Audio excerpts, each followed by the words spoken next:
is there anything more satisfying than yelling "Yes, chef"? This movie has me doing that to my poor long-suffering missus with just about anything she asks me to do. And you can do this in real life, by the way. No one's checking your credentials. You don't have to be a chef to do it. I'm telling you, try it. Seriously, try it next time. Next time your boss or anyone asks you to do something, just hit them with 100 decibel, "Yes, chef!" and see what happens. It's bringing me so much joy, and I love it when something from a movie bleeds into real life, and the menu has done that for me. Um, the menu basically follows two people on a date night. The first is a food obsessed wanker named Tyler, played by the always funny but not ha ha funny Nicholas Holt.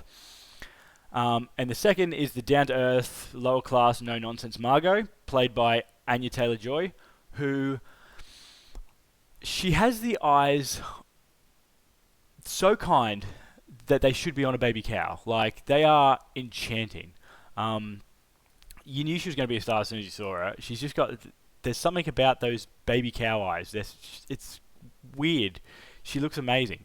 Um, Tyler has managed to score two seats to the most pretentious fine dining experience on earth, a restaurant called Hawthorne. Hawthorne is so pretentious it's on its own remote island, and it's also run by the mysterious chef Julian Slowick, played by Rafe Fiennes. When they arrive, they sort of notice that the dinner service seems like really personal, like almost too personal, and things just start to snowball and unravel from there. Now, you know something's fucked up because Voldemort's running the restaurant, but if that hint wasn't enough, there is plenty of sinister microaggressions by the staff to keep you tense throughout this entire movie.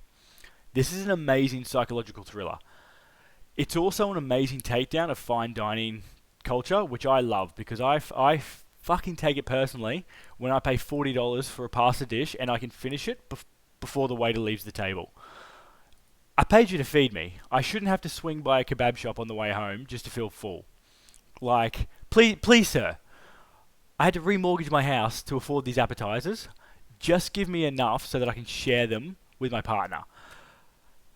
I hate that shit. So I connected to this story on a personal level. If you've worked in hospitality, this will likely be a super satisfying watch for you. Apparently, the kitchen staff actually did kitchen training, so that made them super believable in their like cult-like devotion to Slowick and the kitchen. This is a dark film, but it's also supremely funny at points. The dark humor hits really well. It's really well done, and when you work out why what is happening, you can't help but feel like a bit of Sheldon Freud. Like, this movie has a lot to say about class and obsession, and while it can be heavy-handed at points in giving you the message, I think it works for that style of film. This whole film is a bit extra. It almost goes without saying, but Anya Taylor-Joy, Nicholas Hoult, and Ray Fiennes, they're all amazing in this, like they are in bloody everything. Having one person being able to carry a film on their back is pretty awesome as a director. Having three is like having the fucking Midas touch. You could just put these three on camera and you'd probably get something pretty decent. Everyone from the kitchen staff to the diners are very convincing. I personally think best on ground goes to Hong Chu, who plays Elsa. She's like the maitre d'. She is fantastic. She's like funny and sinister and evil. She's fucking great. The bit of a Manson family vibe going on. The cinematography in this is going to make you hungry. I'll tell you right now, have snacks on hand because I was absolutely starving by the end of this. They make all the shots make the food look so fucking good, even though you know, like you look at something and you're like, oh, that would cost me like a kidney. Like, the food is so good. Even the sound of the food preparation makes me hungry. Like, they've got really satisfying crackling hot plates, flashing of woks, whooshing of blowtorches. Like, it's like thinking about it now, I'm hungry. I'm hungry now, and I just ate. If you don't mind a bit of contextual gore, this movie is well worth your time. I fucking loved this movie. It's so much fun. Everything about it's great. The setup's great. The ending's great. It's not scary. It's just tense. If you or your partner are horror averse, this is great horror middle ground. The violence, it has a lot of build up, so it gives you plenty of time to look away for the most part. So that means you can get all the story but none of the imagery if you want. You can usually tell, like, okay, this is going to kick off. I'll just turn away for a second. hide behind your hands, whatever you need to do. You could watch that like this quite easily and get just as much. It's a magnificent piece of dinner drama, which is as to be expected because the director Mark Moyd and the writer Will Tracy are both in Succession. They both did Succession, so you're expecting that level of like conversational dialogue. Who is this for? I recommend watching this if you love dinner thrillers. The Invitation, Perfect Host. I guess Succession you could put in there.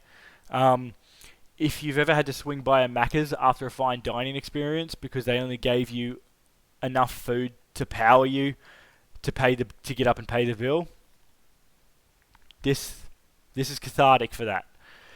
If you would eat at a restaurant run by Voldemort, watch this one. If I was Voldemort, I'd open a restaurant called Death Eatery. It's fucking right there, Voldemort. You're missing out. I wouldn't recommend watching this if you want something super scary. Once again, it's just tense, and the gore is easily avoidable. If you hate dramatic horrors and long conversations, not for you. This is all that. It's basically just dinner party stuff.